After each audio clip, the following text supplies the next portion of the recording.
अस्मदाचार्य पर्यंतां वंदे गुरु परंपराम।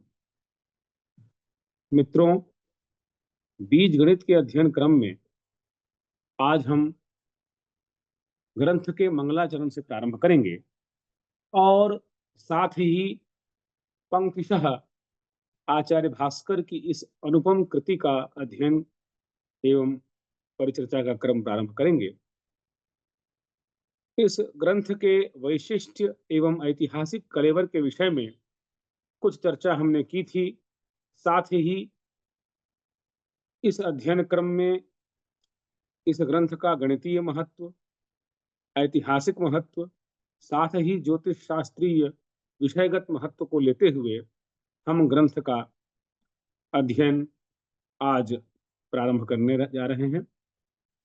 बीज गणित, जैसा कि नाम से ही स्पष्ट है, गणित के ऐसे विषय जिसमें रहस्य रूपी अर्थात अंक के विधानों से अज्ञात संख्याओं का हम ज्ञान करने की प्रक्रिया प्रारंभ करते हैं, उसको हम बीज गणित कहते हैं। और क्रमशः जैसी जैसी बातें आती रहेंगी उनको हम अध्ययन के क्रम में लाते रहेंगे। हम प्रारंभ करते हैं। आप सभी को पुनः एक बार अभिवादन करते हुए काशी हिंदू विश्वविद्यालय के संस्कृत विद्या धर्म विज्ञान संकाय के द्वारा संचाल्यमान इस शास्त्र कल्लोलिनी प्रकल्प के अंतर्गत ज्योतिष शास्त्रीय महत्वपूर्ण ग्रंथ आचार्य भास्कर की अनुपम कृति बीज गणित की श्रृंखला के साथ। तो मित्रों, भास्करी बीज गणित की कई टीकाएं उपलब्ध हैं, कई व्याख्याएं उपलब्ध हैं और सर्वप्रथम हम आचार्य भास्कर द्वारा जो मूल बीज गणित लिखी गई 11वीं शताब्दी में सिद्धांत शिरोमणि का ये भाग है, इसके मंगलाचरण की आज हम चर्चा करेंगे। शास्त्रों में मंगलाचरण का विशेष महत्व है। मंगलाचरण वस्तु निर्देशात्मक भी होता है, मंगलाचरण नमस्कारात्मक भी होता है, मंगलाचरण अभिवादनात्मक भी होता है। परंतु भास्करीय बीज गणित का यह मंगलाचरण अपने आप में अत्यंत विशिष्ट है। भास्करीय बीज गणित में आपको आचार्य भास्कर के काव्य कौशल का भी बोध होगा।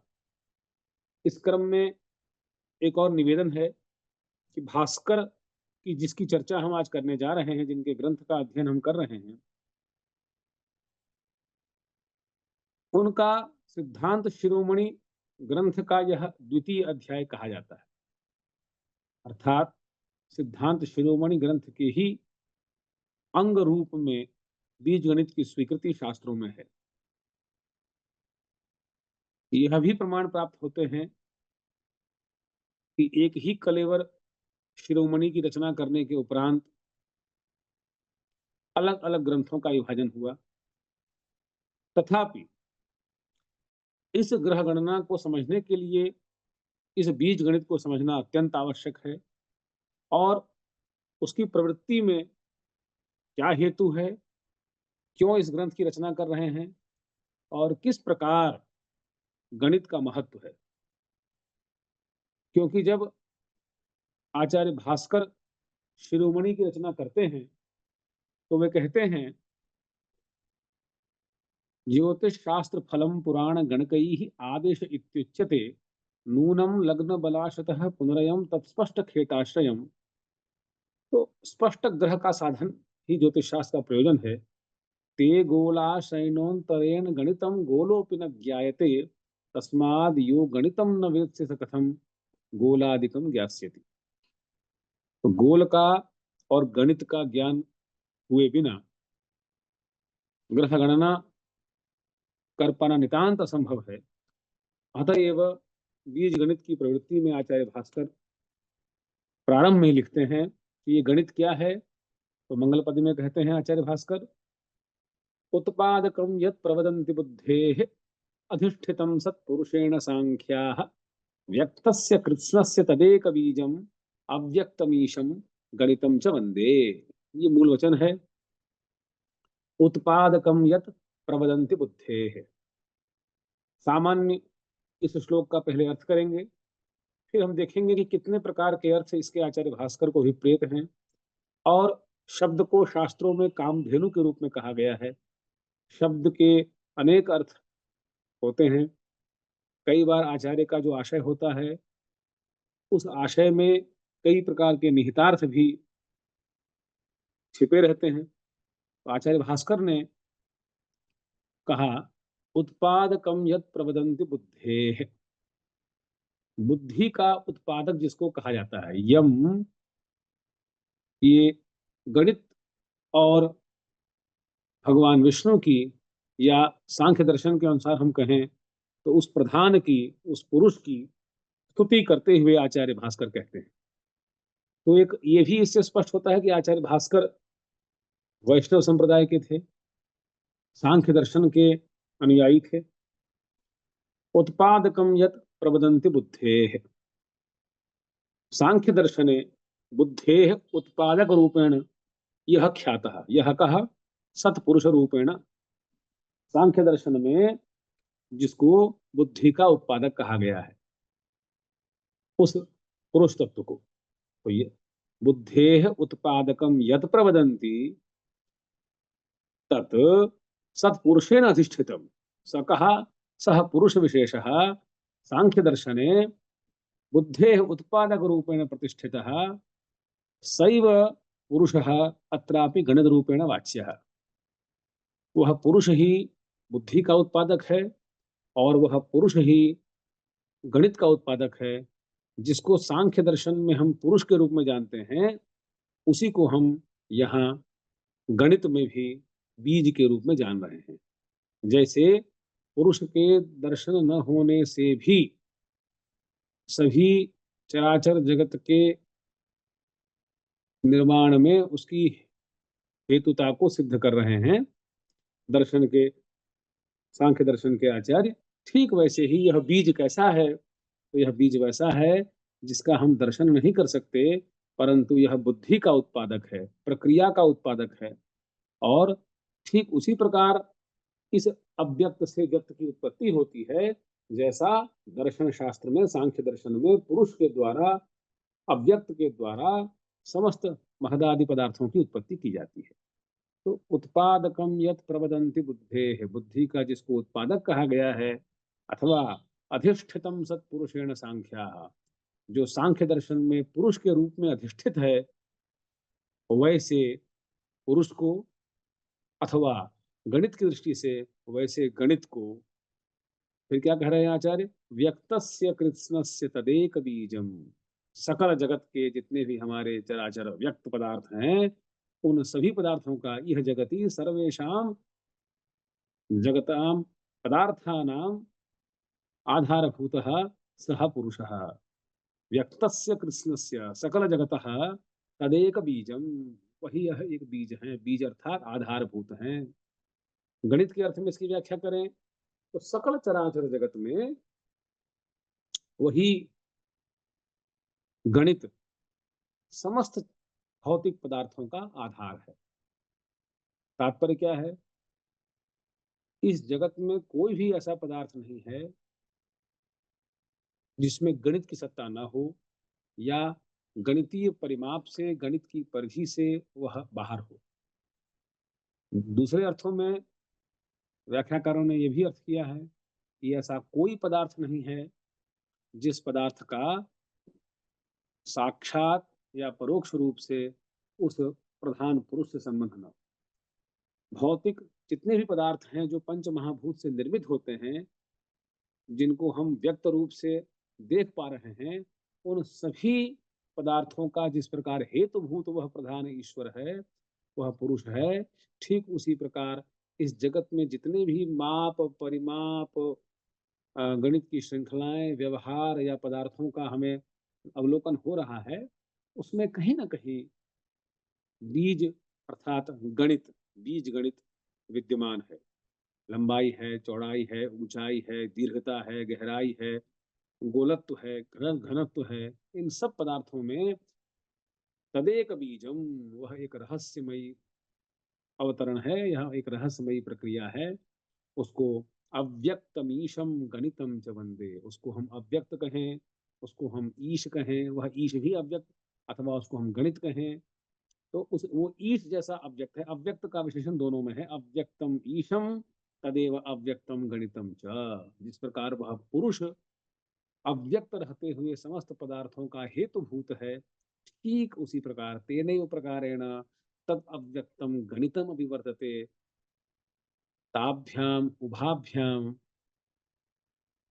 व्यक्त गणित अव्यक्त गणित ईशाभ्याम, दोनों के लिए एक साथ वंदे। आचार्य भास्कर उसका वंदन कर रहे हैं। कतिपय आचार्य बुद्धेह ईशम, इस अन्वय से बुद्धि के ईश गणेश की भी वंदना करते हैं। तो बुद्धेह ईशम के अन्वय से उत्पादकम यत् प्रवदन्ति बुद्धेह, बुद्धि के उत्पादक होने से भगवान गणेश की भी व्याख्या कुछ व्याख्याकारों ने की है। और पूर्णतया हम अगर गणित के अर्थ में व्याख्या करें तो जो हमारी बुद्धि का उत्पादक है, सांख्या, सांख्य पद से यहाँ हम गणितज्ञों को लें।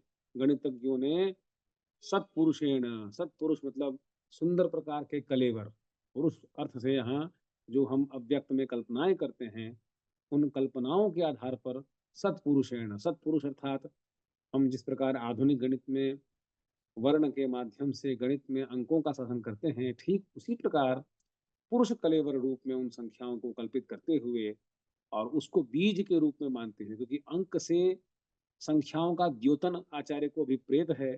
और किस अंक से किस प्रकार के संख्याओं का द्योतन किया जा सकता है, यह रहस्य का विषय है। तो ऐसे रहस्यमयी गणित को, ऐसे अव्यक्त गणित को, जो गणित का शीर्ष है, ईश है, गणित में किसी भी प्रक्रिया का अंतिम ध्येय है रहस्य की प्राप्ति, लक्ष्य की प्राप्ति, उत्तर की प्राप्ति, वैसे गणित रूपी अव्यक्त ईश्वर को मैं प्रणाम करता हूँ, वैसे बीज गणित को मैं प्रणाम करता हूँ। तो बीज शब्द आचार्य भास्कर ने अगले श्लोक में प्रयोग किया। और आचार्य भास्कर की एक रचना है, बड़ी प्रसिद्ध है, लीलावती। उस ग्रंथ में भी आचार्य ने अस्ति त्रिराशिकम बीजम पाटी च विमला मति किमज्ञातम सुबुद्धीनाम अतो मंदार्थमुच्यते। उन्होंने ये भी कहा कि बीज मतलब जब हम गणित की प्रक्रिया करते हैं तो किसी भी एक ही प्रक्रिया से अनेक प्रकार के प्रश्नों का, समस्याओं का समाधान हम कर सकते हैं। पाटी च विमला मति ही, और जिनकी मति निर्मल है उनके लिए सामान्य गणित ही बहुत प्रसिद्ध है, बहुत सहज है। लेकिन सुबुद्धि नाम मंदार्थम उच्यते, अतो मंदा, तो सुबुद्धि नाम करते, सुबुद्धि नाम तदेव परम वरम, एक ही प्रक्रिया से बुद्धिमान लोग जान सकते हैं। लेकिन जो मंद हैं, जो गणित की प्रक्रिया में उतने तीव्र नहीं है, कुशाग्र नहीं है, उनके लिए फिर हमें और प्रक्रियाएं भी, तो त्रैराशिक गणित के साथ साथ अन्य जो गणितीय प्रक्रियाएं हैं उनको भी बताना आचार्य भास्कर ने कहा कि ये केवल ऐसे आचार्यों के लिए है, ऐसे अध्येताओं के लिए है जो सरलता से गणित को समझने में अक्षम हैं। उनके लिए अगले श्लोक में आचार्य कहेंगे कि इस ग्रंथ का क्या प्रयोजन है। तो इस मूल श्लोक में आचार्य का जो आशय है, वो आशय गणित की वंदना है। वो गणित कैसा है? पुरुष रूप है। वो गणित कैसा है? अव्यक्त रूप है। वो गणित कैसा है? समस्त सकल चराचर जगत में किसी न किसी प्रकार से विद्यमान है और सभी की उत्पत्ति का हेतु है। गणित के परिधि से बाहर इस जगत का कोई पदार्थ नहीं है। ठीक उसी प्रकार ईश्वर की क्रिया शक्ति से बाहर कोई भी पदार्थ नहीं है। ठीक उसी प्रकार अव्यक्त की परिधि से, पुरुष की परिधि से कोई पदार्थ नहीं है। इस तरह की व्याख्याएं प्राप्त होती हैं। और ये भी ध्यातव्य है कि ग्रंथ में आचार्य भास्कर जब दर्शन की विषयों की चर्चा करेंगे तो सांख्य दर्शन के सिद्धांतों का अनुसरण करते हुए ग्रंथ को आगे बढ़ाएंगे। तो यह भी एक मंगलाचरण से अभिप्रेत है कि इस ग्रंथ में सांख्य दर्शन एवं वैष्णव संप्रदाय के अनुयायी होने के लक्षण के साथ साथ आचार्य भास्कर ने इस प्रक्रिया को आगे बढ़ाने का प्रयास किया है और अपने इष्ट की वंदना करते हुए बीज गणित का मंगलाचरण करते हैं। और अगला जो प्रयोजन होता है कि इस ग्रंथ को लिखने का क्या प्रयोजन है और गणित को अध्ययन करने का क्या प्रयोजन है, क्योंकि प्रयोजनम अनुदिश्य मंदोपि न प्रवर्तते। तो क्या हेतु है, इस हेतु के विषय में आचार्य ने कहा है अपने शिरोमणि में कि द्विविध गणित मुक्तम व्यक्तम अव्यक्त युक्तम तदवगमन निष्ठ शब्द शास्त्रे पटिष्ठ यदि भवति तदेदम ज्योतिषम भूरि भेदम प्रपठितुम अधिकारी सोन्यथा नामधारी। अर्थात दो प्रकार की गणित प्रक्रियाएं, व्यक्त गणित अव्यक्त गणित, और उनके साथ साथ शब्द शास्त्र में निष्णात, और ये तीनों विषय, तीन दक्षताएं ज्योतिष के अध्ययन के लिए, प्रारंभिक अध्ययन के लिए कही गई। व्यक्त अव्यक्त गणित का ज्ञान, ज्ञान के साथ साथ उसमें दक्षता, शब्द शास्त्र में निपुणता, इतना सामर्थ्य होने के पश्चात ही प्रपठितुम अधिकारी सोन्यथा नामधारी, इतना होने के पश्चात ही अध्ययन का वह अधिकारी है, अन्यथा की स्थिति में वह नामधारी ही है। तो इस प्रकार की व्याख्या करते हुए व्यक्त गणित को लीलावती के रूप में बताते हुए, अव्यक्त गणित को बीज गणित के रूप में बताते हुए आचार्य भास्कर आगे बढ़ रहे हैं और अगले मंगलाचरण की ओर बढ़ते हैं। और आचार्य कहते हैं कि व्यक्त के होते हुए भी इस बीज गणित का, इस गणित की व्याख्या का क्या प्रयोजन है। तो आचार्य ने कहा, पूर्वम प्रोक्तम व्यक्तम अव्यक्त बीजम प्रायः प्रश्नानो विना व्यक्त युक्त्या ज्ञातुम शक्या मंदधीभिर्नितांत यस्मात् तस्माद् वच्मि बीज क्रियां च। पूर्वम प्रोक्तम व्यक्तम अव्यक्त बीजम, मया पूर्वम व्यक्तम प्रोक्तम, व्यक्तम नाम अव्यक्त, व्यक्तम नाम लीलावती अंक गणितम पाटी गणितम। तो मया भास्कराचार्येण इतः पूर्वम व्यक्त गणितम लीलावती नामकम प्रोक्तम तदेव गणितम अव्यक्तस्य बीजम। मैंने इससे पूर्व जो अव्यक्त गणित का बीज है, क्या है, व्यक्त गणित, अंक गणित, पाटी गणित, इसको बताया है। पूर्वम प्रोक्तम, पूर्व में मैंने कहा है, क्या कहा है, तो अव्यक्त बीजम, जो अव्यक्त गणित का बीज है, जो अव्यक्त गणित का मूल है, क्या है, व्यक्त गणित लीलावती, ये मैंने बताया है। तो फिर सती सत्वे व्यक्त गणिते कथम अस्य अव्यक्त गणितस्य प्रयोजनम कार्यम। तो फिर आचार्य पुनः हेतु देते हैं अगली पंक्ति में, प्रायः प्रश्ना नो विना व्यक्त युक्त्या। ये प्रायः प्रश्नाः, जो सामान्य प्रश्न हैं, प्रायः प्रश्नाः, प्रायः प्रश्नाः नो बिना अव्यक्त युक्त्या, बहूनां प्रश्नानां अव्यक्त युक्त्या बिना नो साधयितुं शक्याः, हम लोग जानने में असमर्थ हो जाते हैं। और कुछ अगर जान भी जाएं, ज्ञातुम शक्या, अगर जान भी जाएं तो मंदधीभिर नितांतम, मंदधीभि, मंदधी मतलब जैसे दर्शनादि में बाल का अर्थ है, सामान्य गणित को जानने वाला भी जो इस प्रकार के बीज गणित को नहीं जानता है, उसको मंदधी नाम से आचार्य ने कहा है। जैसे दर्शनादि शास्त्रों में व्याकरणादि शास्त्र का अध्ययन करने के उपरांत भी न्यायादि शास्त्र को अनधीत करने वाले को बालक कहा गया है, ठीक वैसे ही आचार्य भास्कर ने अंक गणितादि शास्त्रों को जानने वाले को, एक गणित के किसी एक देश का अध्ययन करके अन्य विषयों का अध्ययन नहीं कर पाने वाले को, या अन्य विषय में दक्षता नहीं रखने वाले को मंदधी से कहा। तो मंदधीभिर ज्ञातुम शक्या, मंदधीभि नितांतम ज्ञातुम शक्या नो।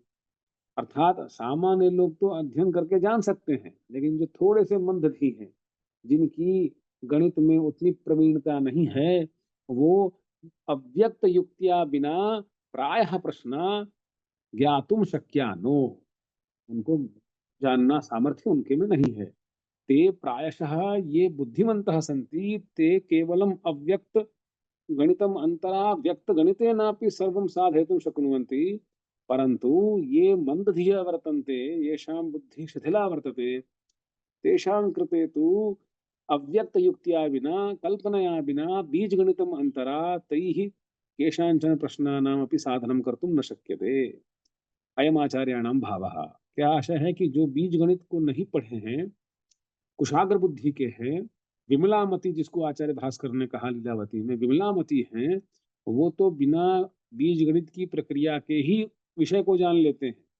लेकिन जो थोड़े मंदधी हैं, मंदधी से तात्पर्य अत्यंत कुशाग्र नहीं हैं और गणित की जटिल प्रक्रियाओं को सहजता से नहीं समझ पाते हैं, वे कथमपि अव्यक्त गणित की युक्ति के बिना प्रश्नों को समझ नहीं सकते या उन प्रश्नों को समझा नहीं जा सकता। या तुम शक्या मंदधिभिर नितांतम नो यस्मात् तस्मात् वच्मि बीज क्रियाम च। इसलिए कि केवल जो व्यक्त गणित से हल होने वाले प्रश्न हैं उनसे इतर जितने भी प्रश्न हैं, जितने भी मूल वचन हैं, जितने भी गणित के उदाहरण हैं अथवा ग्रह गणित में उपयोगी जितने भी विषय जो केवल अंक गणित से साधन नहीं किए जा सकते, उन सबको साधन करने के लिए व्यक्त गणित की प्रक्रिया ही पर्याप्त नहीं है। अतः अव्यक्त गणित की एक विशेष प्रक्रिया जिसको हम बीज क्रिया कहते हैं, तो आचार्य भास्कर ने सर्वप्रथम बीज गणित में इस पद्य में द्वितीय श्लोक में बीज गणित का दूसरा नाम आचार्य ने बीज क्रिया का दिया है। यही बीज क्रिया बीज गणित के रूप में प्रसिद्ध है। इसी को बाद में गणित की श्रृंखला में अलजेब्रा के रूप में प्रयोग किया गया। हम यहाँ हिंदी वर्णमाला के क्रम में अ ब स क हिंदी के वर्णमाला के अक्षरों का प्रयोग करते हैं। ठीक उसी तरह आधुनिक गणित की परिपाटी में कालांतर में अंग्रेजी वर्णमाला या ग्रीक की वर्णमाला या हम कहें रोमन की वर्णमाला का प्रयोग होने लगा। तो यस्मात् तस्मात् वच्मि बीज क्रियाम च, इसका अन्वय क्या होगा कि प्राय मया अव्यक्त बीजम व्यक्तम पूर्वमेव प्रोक्तम, परंतु अव्यक्त युक्त्या बिना प्रायः प्रश्नाः मंदधीभिर नितांतम ज्ञातुम नो शक्या तस्मात् यस्मात् बीज क्रियाम वच्मि। ऐसा अन्वय करेंगे तो सहजता से आचार्य भास्कर के द्वारा इस द्वितीय श्लोक में ग्रंथ का प्रयोजन और ग्रंथ के विषय का निरूपण, क्योंकि इस ग्रंथ में क्या है तो बीज की क्रिया है। कैसी बीज की क्रिया है? जिस बीज क्रिया के बिना गणित के ऐसे प्रश्न जो अव्यक्त गणित से ही सिद्ध किए जा सकते हैं उनका समावेश किया गया है, और व्यक्त गणित की सभी प्रक्रियाओं को जानने वाला भी इनके बिना बहुत सारे प्रश्नों का साधन नहीं कर सकता। तो आचार्य ने इस ग्रंथ की अपरिहार्यता को भी सिद्ध किया है, और आचार्य ने विषय के साथ साथ बीज गणित और अंक गणित दोनों के महात्म्य को, भास्कर का यह वैशिष्ट है कि अपने किसी भी पद्य में वह जितना उनको कथनीय है उतना ही निरूपण करते हैं। और स्वयं भास्कर कहते हैं कि यदि आपको गोल में, ग्रह में, गणित में किन्हीं विषयों का अध्ययन करना है तो गोलम श्रोतुम यदि तव मति भास्करीयम शृणुत्वम नो संक्षिप्तो न च बहुवृथा विस्तरः शास्त्र तत्वम लीलागम्यः सुललितपदः प्रश्नरम्यः स यस्मात्। ये ऐसा वचन है उनका। अर्थात गोलम श्रोतुम यदि तव मति ही, यदि आपको गोल सुनना है, गणित सुनना है तो भास्करीयम शृणुत्वम, भास्कर के गोल को सुनिए, भास्कर के गणित को सुनिए। नो संक्षिप्तो, न तो वो बहुत संक्षिप्त है, न च बहुवृथा, न वो बहुत विस्तार में है। एक संतुलित पद्धति से आचार्य भास्कर विषय को बढ़ाते हैं। और आप देखेंगे कि लगभग 125-30 सूत्रों के अंदर ही आचार्य भास्कर सोदाहरण इस ग्रंथ को पूरा करते हैं। और लीलावती और बीज गणित को मिला करके हम देखें तो गणित के प्रायः जितने भी ग्रह साधनोपयोगी सूत्र हैं उनका समावेश आचार्य ने किया है। ये भी बातें हैं कि कालांतर में गणित का बहुत विकास हुआ। भास्कर के बाद आचार्य की एक महती श्रृंखला है, उस श्रृंखला में गणित के विकास की बहुत उन्नत ध्वजाएं आचार्यों ने फहराई। लेकिन जिस अवधि में ग्रंथ की लेखन परंपरा स्वतंत्र रूप से थी, उस समय गणित का स्वतंत्र ग्रंथ आचार्य भास्कर के द्वारा सर्वप्रथम लिखा गया। इससे पूर्व भी त्रिशतिका और ब्रह्मगुप्तादि, लल्लादि के द्वारा ग्रंथों का प्रणयन हुआ, लेकिन शुद्ध रूप से गणित का ग्रंथ, जिसको हम वर्तमान समय में प्योर मैथमेटिक्स और अप्लाइड मैथमेटिक्स 2 श्रेणी में बाँटते हैं, उसमें जो शुद्ध गणित का, प्योर मैथमेटिक्स का जो ग्रंथ है, वो आचार्य भास्कर ने सर्वप्रथम लिखा। गणित का तो हम नहीं कह सकते, लेकिन शुद्ध गणित का पूरा ग्रंथ, जो आनुपूर्वी समस्त विषयों को अवगाहन कराते हुए प्राचीन गणित की प्रक्रियाओं और आधुनिक गणित के सिद्धांतों को समावेशित करते हुए, क्योंकि भास्कराचार्य की 3-4 प्रक्रियाओं के आधार पर ही वर्तमान में भी हम सिद्धांत की कई गणितीय प्रक्रियाओं को, जिनके लिए आधुनिक गणित में कई प्रकार की श्रृंखलाओं का और गणितीय पद्धतियों का आविष्कार हुआ, उन सब का विकास आचार्य भास्कर ने अपने गणित में समाहित करने का किया प्रयास। तो आचार्य भास्कर की यह कृति जो है, इसीलिए अपने आप में अपूर्व है कि गणित की पूरी श्रृंखला, और इस ग्रंथ का एक और वैशिष्ट्य है कि पूरा ग्रंथ यह काव्यमय है। इसके सूत्र भी और उसके उदाहरण भी। प्रायः उपजाति, इंद्रवज्रा, उपेंद्रवज्रा, शार्दूल, शिखरिणी, तोटक, इन छंदों का प्रयोग आचार्य भास्कर ने किया है। तो हमारे गणित के ग्रंथों को, जो प्रायः प्रारंभ में थोड़ा अरुचिकर, कठिन प्रतीत होता है, उसको काव्यमय शैली में, साथ ही भारतीय ज्ञान परंपरा के साथ भारतीय दर्शन, भारतीय संस्कृति, भारतीय लोक कला, सनातन अध्ययन परंपरा के संपुट के साथ आचार्य ने इसमें रखा है। जब आचार्य भास्कर शून्य का निरूपण करेंगे, जब आचार्य भास्कर खहर का निरूपण करेंगे, जब आचार्य भास्कर गणितीय प्रक्रियाओं का अन्य निरूपण करेंगे, तो भारतीय संस्कृति के साथ जुड़े हुए उदाहरणों को देंगे, और छात्रों के अध्ययन बोध को लेकर के, जिस प्रकार से कोई छात्र गणित के प्रति आकर्षित हो और सहजता पूर्वक प्रक्रियाओं को समझ ले, इस दृष्टिकोण से आचार्य भास्कर ने इस ग्रंथ को निरूपित किया है। तो इस ग्रंथ में मूल वंदना के उपरांत ग्रंथ का हेतु, और ग्रंथ में किन विषयों का, ऐसे विषय जिनका साधन लीलावती में वर्णित व्यक्त गणित से ही किया जा सकता है, उन विषयों की चर्चा आचार्य भास्कर ने इसमें नहीं की है। इसलिए साफ साफ उन्होंने कह दिया कि जो प्रश्न अव्यक्त युक्त्या बिना नो ज्ञातुम शक्या तेषाम बीज क्रियाम अहम वच्मि। तो इस ग्रंथ का कलेवर लीलावती की अपेक्षा तो थोड़ा छोटा है, लेकिन जब प्रक्रिया देखेंगे तो लीलावती और बीज गणित दोनों मिला करके ही एक ग्रंथ का संपूर्ण कलेवर पूर्ण होता है। और फिर इसके बाद कैसे इन गणित का प्रयोग हम गणना में करते हैं, इसके लिए फिर सिद्धांत शिरोमणि के अंतिम 2 अध्याय, जो ग्रह गणिताध्याय और जो गोलाध्याय है, वो आता है। तो ये दोनों मंगलाचरण आचार्य भास्कर ने विषय प्रतिपादन की दृष्टि से कहे हैं। इसके बाद जो सामान्य विधि है, संकलन की, व्यवकलन की, गुणन की, भगन की, उसमें किस प्रकार की प्रक्रिया है और कैसे हम उस ओर आगे बढ़ेंगे, उस पर आगे आचार्य ने चर्चा की है। तो आप सभी को आज के लिए इतना ही निवेदन करते हुए, क्योंकि यह एक बहुत बड़ा विषय का प्रवेश है, सिद्धांत ज्योतिष के मूलभूत ग्रंथों के अध्ययन का यह क्रम है, तो इस क्रम के लिए आप सभी को आज इतना ही निवेदन करते हुए मिलते हैं अगली श्रृंखला में आचार्य भास्कर की बीज गणित की अग्रिम प्रक्रिया के साथ। तब तक के लिए आप सभी को धन्यवाद। नमस्कार। जयतु भारतम, जयतु संस्कृतम। धन्यवाद। नमस्कार।